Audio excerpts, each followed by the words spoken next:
Assalamualaikum warahmatullahi wabarakatuh. Perkenalkan, nama saya Krisna Mesatama dan saya dari kelas 12 IPS 1 di SMA Negeri 12 Kota Tangerang. Di sini saya akan menjelaskan sedikit tentang materi teks editorial atau berita editorial. Dan saya ditugaskan oleh guru bahasa Indonesia saya, yaitu Ibu Latifah Hasan. Kemudian, kita langsung masuk ke materinya aja. Teks editorial itu adalah suatu teks yang berisi pendapat pribadi atau opini seseorang terhadap masalah atau isu yang sedang terjadi baru-baru ini atau yang masih hangat atau berita hangat yang terbaru ini. Selanjutnya, masalah ini bisa berkaitan dengan banyak hal. Yang pertama kayak politik, terus ada masalah sosial, terus juga masalah ekonomi yang berhubungan dengan politik juga bisa. Nah, meskipun teks editorial ini adalah pendapat pribadi atau opini dari orang tersebut, tapi kita tidak boleh sembarangan dalam menulisnya. Kita harus memperhatikan fakta, bukti, dan juga argumentasi yang logis dalam menulisnya.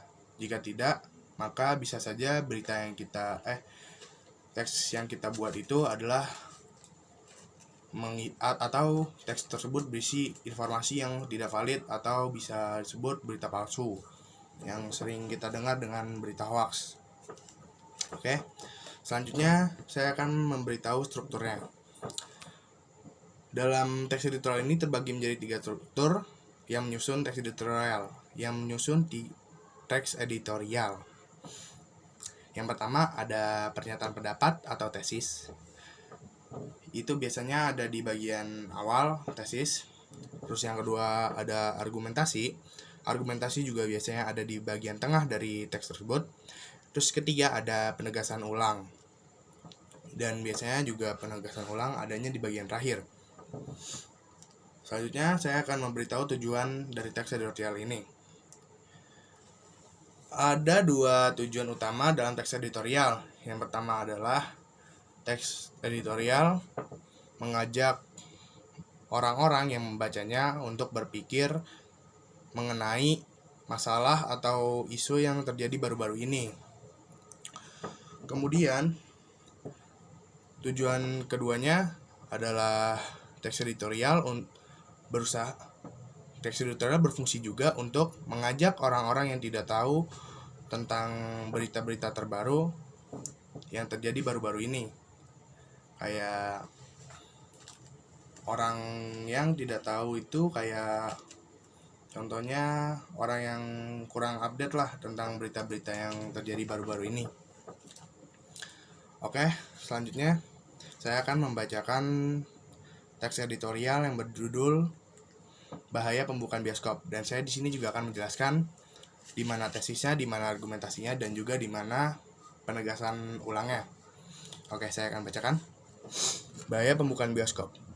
Pemberian izin pembukaan bioskop oleh pemerintah DKI Jakarta sungguh di luar nalar. Tidak ada urgensi yang memberikan kelonggaran semacam itu saat wabah COVID-19 belum terkendali. Nah, sampai situ yang saya baca adalah tesisnya. Kemudian saya lanjut. Dalam 2 pekan terakhir, jumlah rata-rata pasien baru COVID-19 di ibu kota hampir 3.000 orang tiap hari. Angka itu naik drastis dibanding data pada akhir September lalu. Ketika penambahan jumlah pasien baru masih di kisaran 1.500, rasio positif di Jakarta dalam 2 pekan terakhir juga lebih dari 10%. Artinya, terdapat 10 orang positif dalam setiap 100 orang yang diuji.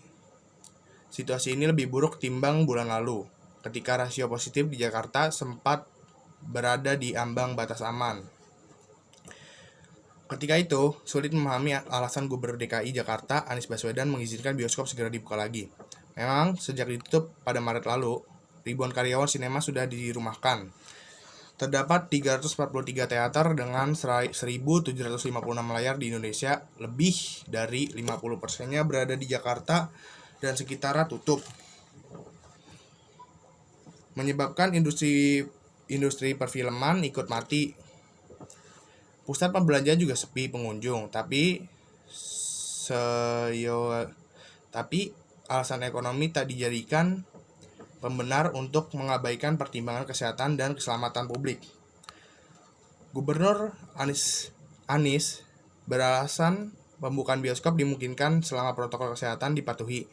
Selain jumlah penonton yang masuk ke sinema dibatasi, posisi duduk dari penikmat film juga bisa diatur, seperti layaknya penumpang pesawat terbang.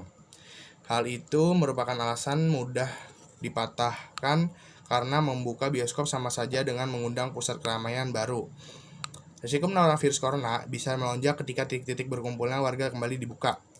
Pernyataan Ketua Tim Pakar Satuan Tugas Percepatan Penanganan COVID-19, Wiku Adhisa Smito, untuk mendukung pembukaan bioskop bahkan lebih absurd. Menurut dia, membiarkan warga beramai-ramai menonton sinema bisa meningkatkan imunitas. Penjelasan semacam ini lebih terdengar seperti keputusasaan pemerintah dalam pengendalian penularan COVID-19. Seolah-olah Satgas sudah kehabisan akal untuk menekan laju pandemi ini di Indonesia. Nah, dari yang saya baca tadi itu sudah dijelaskan semua argumentasinya. Oke, bakal saya lanjut. Gubernur Anies dan jajarannya tidak boleh menyerah di hadapan serangan virus corona. Salah satu kelemahan utama dalam program pengendalian penularan COVID-19 di Indonesia adalah pelacakan kontak pasien positif. Saat ini kapasitas pemerintah dalam pelacakan jejaring kontak pasien masih di bawah standar WHO. Ketimbang sibuk membuka bioskop, pemerintah DKI Jakarta seharusnya menggelontorkan anggaran untuk membantu Dinas Kesehatan dan Satgas guna meningkatkan kapasitas pelacakan. Tanpa itu, pembatasan sosial seketat apapun bakal percuma. Jika wabah sudah terkendali, ekonomi pasti akan pulih kembali. Nah, yang terakhir itu yang saya baca adalah penegasan ulangnya. Oke, untuk saat ini ya cukup sampai di situ saja. Semoga kalian terbantu dengan informasi yang saya berikan. Mungkin tidak banyak yang saya bakal saya sampaikan lagi. Wabillahi taufiq wal hidayah. Wassalamualaikum warahmatullahi wabarakatuh.